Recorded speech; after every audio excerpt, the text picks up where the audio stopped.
구독자 여러분 안녕하세요. 여러분의 친구 블랙입니다. 오늘은 코로나발 2차 경기 충격에 대비하자 2차 세계 대공황으로 이어질 수 있을까 라는 제목으로 영상을 시작해 보겠습니다. 최근 들어 증시가 꽤 오르고 있고 달러 인덱스 역시 한때 103 부근까지 올랐다가 지금은 100 부근에서 진정이 되고 있는 모습을 보여주고 있습니다. 이에 대해서 사람들의 의견이 많이 갈립니다.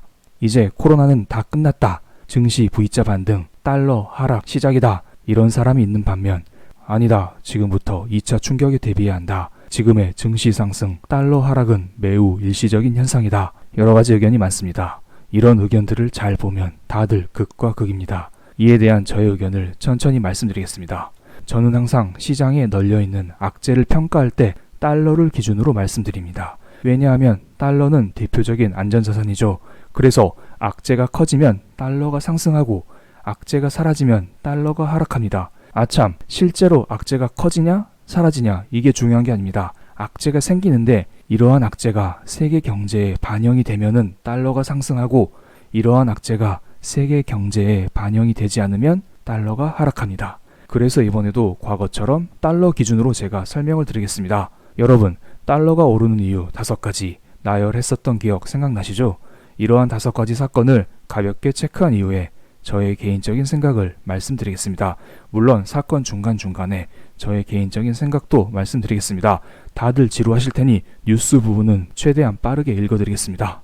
첫 번째 사건, 코로나 이슈입니다. 이게 매우 중요하죠. 이것 때문에 경제 위기가 발생했고 이거로 인해서 사건이 사건 3, 사건 4가 대두되었습니다. 사건 1, 코로나 이슈를 평가할 때는 3가지를 봅니다. 미국에서 코로나 신규 확진자 수가 진정이 되냐, 치료제가 개발되고 있냐, 미국의 경제 재개가 언제 이루어지냐, 이 3가지입니다. 삼성증권 레포트에서 포온 자료입니다. 미국의 신규 확진자 수를 보겠습니다. 차트에서 파란색을 보시면 됩니다. 제가 4월 15일까지 정리된 자료를 가져왔습니다. 이 자료에서는 미국의 신규 확진자 수가 3만 명 부근에서 움직이고 있습니다. 그런데 4월 26일 기준으로 미국의 신규 확진자 수가 4만 3천 명까지 증가했다는 소식입니다. 그래서 제가 임의적으로 그래프를 하나 그렸습니다. 코로나 신규 확진자 수는 횡보하는 척하다가 휙 하나 뛰었습니다. 이건 분명히 악재가 맞습니다. 그런데 시장에서는 지금 이걸 전혀 문제 삼고 있지 않습니다. 다음은 치료제 문제입니다. 치료제 문제로 말이 많죠. 실제로 지난 23일 영국 파이낸셜 타임스에는 길리어드사의 렘데시비르 중국 임상이 실패했다는 뉴스를 터뜨렸습니다. 하지만 이에 대해 길리어드사는 조기에 종료한 임상 시험이기 때문에 결론 지을 수 없다라고 반박했습니다. 언론사에서는 임상을 실패했다 그러고 사측은 임상이 실패한 게 아니라 아직은 결론 지을 수 없다 이런 식으로 반박했습니다. 누가 맞을지 알 수 없습니다. 하지만 임상을 진행하고 있는 담당자는 5월 중순쯤에 혹은 후반쯤에 임상 결과를 얻을 수 있다라고 강조했습니다. 이때가 되면 뭐든지 판명이 나겠죠. 다음은 경제 재개 문제입니다. 미국의 경제 재개는 꽤 중요합니다. 미국은 세계 제1의 원유 소비국이기 때문에 경제를 재개해야 미국의 원유 소비가 증가하고 이로 인해서 유가가 회복이 됩니다. 유가가 회복이 되어야 전 세계적으로 인플레이션 심리가 살아나고 원유를 수출해서 먹고 사는 신흥국의 경제 역시 살아나게 됩니다. 또한 미국 경제가 재개되면 미국 자체적으로 고용이 증가하면서 GDP가 회복이 되게 됩니다. 경제 재개 관련 기사를 몇 개 가져왔습니다. 이것은 4월 19일 날 발표된 기사입니다. 미국은 이미 19일부터 경제 재개를 했습니다. 아마 이때쯤에 트럼프 대통령의 경제 재가동 3단계 정책이 발표되었던 것으로 기억을 합니다. 이때 트럼프 대통령은 이런 식으로 말을 했습니다. 14일 연속으로 코로나 신규 확진자 수가 감소해야만 경제를 재개할 수 있지만 일부분에 한해서 주지사의 재량껏 재개가 가능하다라고 했습니다. 그래서 지금 코로나 신규 확진자 수가 증가하고 있지만 일부 주에서는 제한적으로 경제를 재개하고 있습니다. 그래서 지난 주말에는 조지아, 사우스캐롤라이나, 테네시 등 남부 일부 주가 경제 활동을 재개했고 뉴욕에서도 5월 15일부터 건설업과 제조업 위주로 경제를 재개한다고 발표를 했습니다. 그런데 앞서 말씀드렸듯이 지금 미국의 신규 확진자 수가 증가하고 있는 추세입니다. 감소하고 있는 게 아니에요. 증가하고 있습니다. 그런데 경제 활동을 재개했다가 무슨 일이 일어나면 어떻게 될까요? 이 문제는 걷잡을 수 없이 커질 수 있습니다.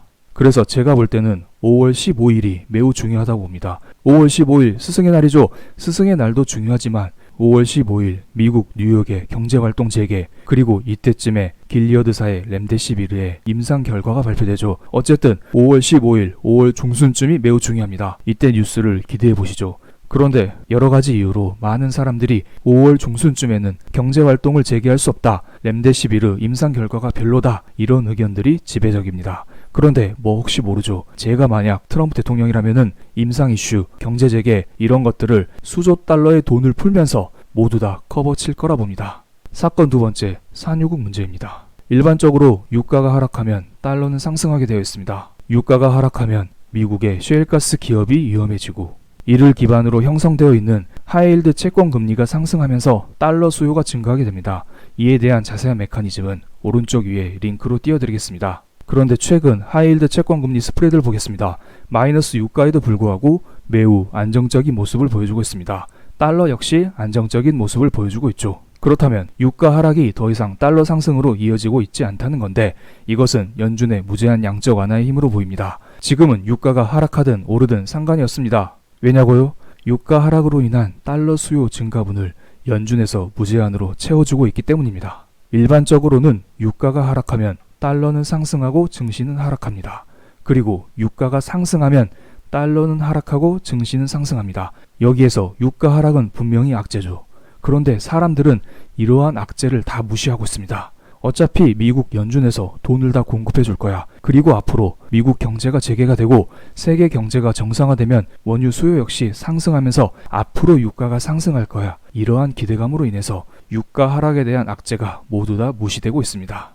즉 지금은 악재에 둔감하고 호재에 민감한 시장입니다. 실제로 달러와 유가를 비교해 보겠습니다. 3월 6일 오펙 플러스 회담이 결렬되면서 WTI 유가는 갑자기 하락하기 시작했습니다. 이로 인해 큰 충격을 받은 달러 인덱스는 103까지 급등했습니다. 이때 미국 연준에서 난리가 났습니다. 제로금리까지 떨어뜨리고 무제한 양적 완화를 발표했으며 회사채 매입까지 발표했습니다. 이 시기에 많은 정책이 나왔습니다. 이러한 정책들로 인해서 달러 상승을 진정시켰고 유가와 달러 사이의 연결고리를 끊어버렸습니다. 두 번째 단계에는 원유 감산 합의에 대한 기대감으로 유가는 진정이 되었고 달러 역시 진정이 되었습니다. 하지만 4월 20일 마이너스 유가를 기록했던 적이 있습니다. 이때 오히려 달러는 3월 때처럼 급등하지 않고 차분한 모습을 보여주고 있습니다. 여기에서 유가와 달러는 더 이상 연결되어 있지 않다는 것을 확인할 수 있습니다. 그런데 유가 하락은 악재가 맞습니다. 디플레이션 심리를 유발시킬 수 있기 때문에 달러 상승, 주가 하락을 불러오는 게 맞습니다. 그런데 지금 사람들은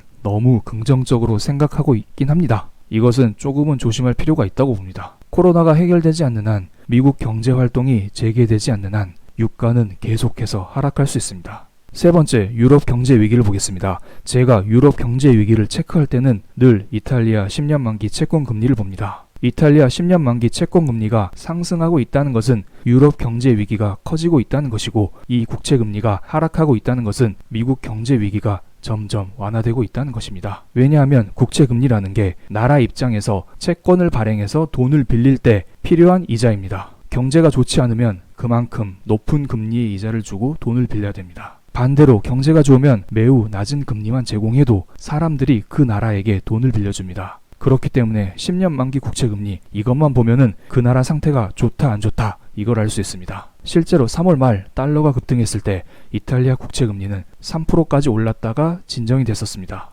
그리고 최근에 4월 23일 유럽 정상회의가 열렸습니다. 이때 회의 결과가 좋지 않다는 기대감이 만연하면서 이탈리아 국채 금리가 급등했었습니다. 그런데 회의 결과가 쏘쏘했습니다. 그저 그랬습니다. 최대의 화제였던 코로나 공동채권 발행이 불발되었습니다. 하지만 유럽은 회원국들의 급격한 경기 하강을 막겠다면서 5,400억 유로의 지원을 실시하겠다고 발표했고, ECB 라가르드 총재 역시 유럽 경기 부양을 위해 최대한 노력하겠다라는 발언을 했습니다. 제가 볼 때 회의 결과는 별로였습니다. 하지만 시장은 이러한 좋은 점만 받아들이면서 이탈리아 국채 금리는 급격하게 진정이 되었습니다. 그리고 4월 24일 신용평가사 S&P는 이탈리아의 신용 등급을 BBB 등급으로 유지했습니다. 이탈리아에 대한 전망은 좋지 않습니다. 하지만 유럽의 재정 지원 의지를 고려했습니다. 즉 유럽은 기축통화국이기 때문에 유로를 언제든지 무한대로 찍어낼 여력이 있습니다.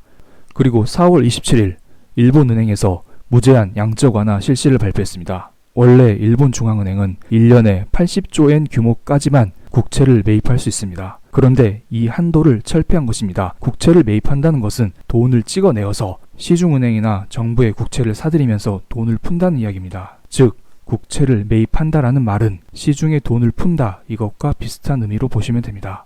일본은 앞으로 무제한으로 돈을 풀겠다고 발표한 것입니다. 이것은 일본만의 호재가 아니라 전 세계 호재로 작용했습니다. 유럽도 앞으로 무제한으로 돈을 풀 수 있다라는 기대감이 반영이 되면서 4월 27일 이탈리아 채권 금리는 더욱더 하락했습니다. 지금 4월 30일 미국 연준회의를 앞두고 있습니다.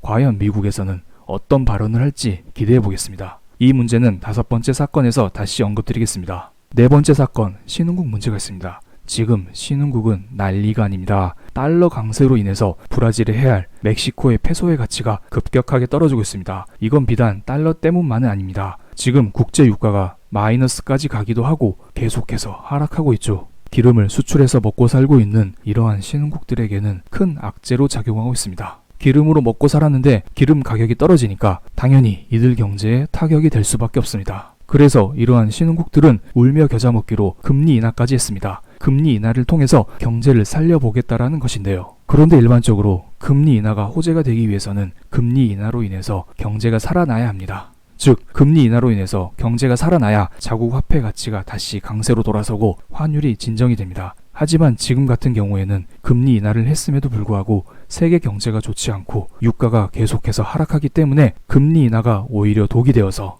경제는 살리지 못하고 이로 인해 자국 화폐 가치만 더욱더 떨어뜨리게 되는 것입니다. 지금 브라질의 레알, 멕시코 페소 차트 보세요. 특히 브라질 헤아라의 가치는 미친 듯이 하락하는 중입니다. 게다가 아르헨티나는 국가 부도를 준비 중입니다. 최근 들어 아르헨티나는 IMF에 우리의 채무점 취소해줘, Our Debt Cancellation 어쩌고저쩌고 뭐라고 IMF에 공문을 보냈는데 IMF가 이를 거절했습니다. 어쨌든 지금 신흥국들의 문제가 심각합니다. 신흥국들은 기축통화국이 아니기 때문에 신흥국의 문제가 터지면 이들은 대응할 여력이 떨어집니다. 5번째, 미국 연준의 유동성 속도 조절을 보겠습니다. 지금 미국 연준은 자산 매입 속도를 조절하고 있습니다. 여기에서 오해하고 계신 게 있는데 유동성을 줄인다는 게 아닙니다. 유동성 확장 속도를 조금씩 줄인다는 것입니다. 완전히 축소하는 게 아니에요. 4월 1일만 해도 연준은 하루에 750억 달러 규모의 자산을 매입했습니다. 즉, 하루에 750억 달러 규모의 돈을 뿌렸다는 것입니다. 하지만 4월 27일, 어제부터죠. 어제부터는 하루에 100억 달러 규모의 돈을 뿌린다고 합니다. 돈을 뿌리는 물량이 7분의 1로 확 줄였습니다. 왜 줄였을까요? 지금 달러 인덱스가 100 부근에서 진정이 되고 있습니다. 즉, 달러를 찾는 사람과 달러를 공급해주는 사람, 이 둘 사이의 균형이 어느 정도 맞고 있다는 것입니다. 연준은 지금 달러를 공급해주는 입장이죠. 지금 달러에 대한 수요 공급의 밸런스가 맞기 때문에 연준은 달러 공급을 조금씩 줄여가는 것입니다. 이번 주에는 하루에 100억 달러만 뿌린다고 합니다. 아마도 지금의 달러 인덱스가 계속 유지가 되면은 연준은 지속적으로 돈 푸는 속도를 더 줄일 거라 봅니다. 지금까지는 달러 발작이 일어나지 않았습니다. 하지만 언젠가는 연준의 돈 풀기 속도 조절로 인해서 달러 급등 한 번은 올 거라 봅니다. 제가 이 문제에 대해서는 너무 두서없이 말씀을 드렸는데요. 다음 영상에서는 이 문제에 관련된 보고서를 하나 소개시켜 드리겠습니다. 그럼 오늘도 좋은 하루 되세요. 감사합니다.